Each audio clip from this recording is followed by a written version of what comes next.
Maya needed a change. The past year had been rough, filled with heartbreak and disappointment.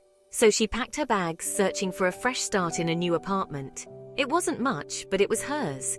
A small one-bedroom in an older building downtown. The rent was cheap, which was the most important thing right now. Maya unpacked boxes, each item a reminder of a life she was trying to leave behind. The walls were bare, painted a dull beige. The air smelled faintly of dust and something else she couldn't quite place. It was going to be all right. It had to be. The building itself was a relic of a bygone era. The elevator creaked and groaned with every use. The hallways were dimly lit, shadows stretching and dancing in the flickering fluorescent lights. Maya's apartment was on the 3rd floor, right below the top floor. The first night, as Maya lay in bed, she noticed sounds she hadn't before. The building seemed to sigh and settle around her. Pipes clanged. The floorboards above her creaked rhythmically like footsteps. It was unnerving, but she was too exhausted to care. Sleep came slowly, filled with strange, disjointed dreams.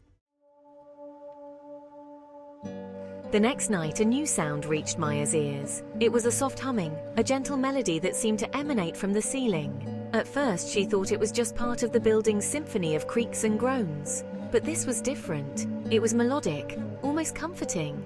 The humming continued for a while, then faded slowly as Maya drifted off to sleep.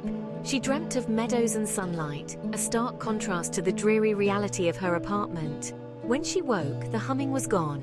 She shrugged it off, blaming her exhaustion for the strange sounds.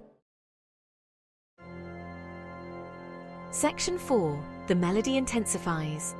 As the nights passed, the humming returned.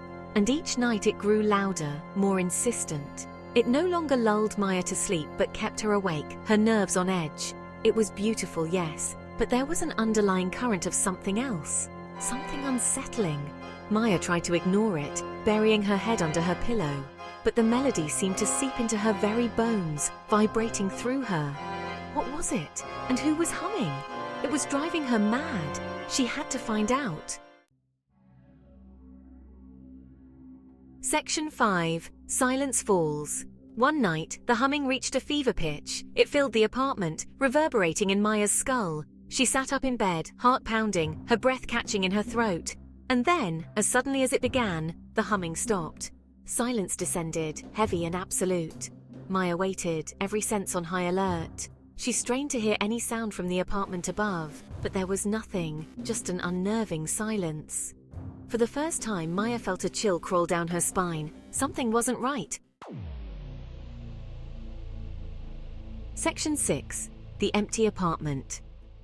The next morning, Maya went straight to the landlord's office. She had to know who lived upstairs. This had gone too far. The humming, the silence. It was all too much. The landlord, a gruff man with a receding hairline, looked at her with confusion. "Upstairs?" he said, scratching his head. "That apartment's been empty for over a year. Nobody's lived there since."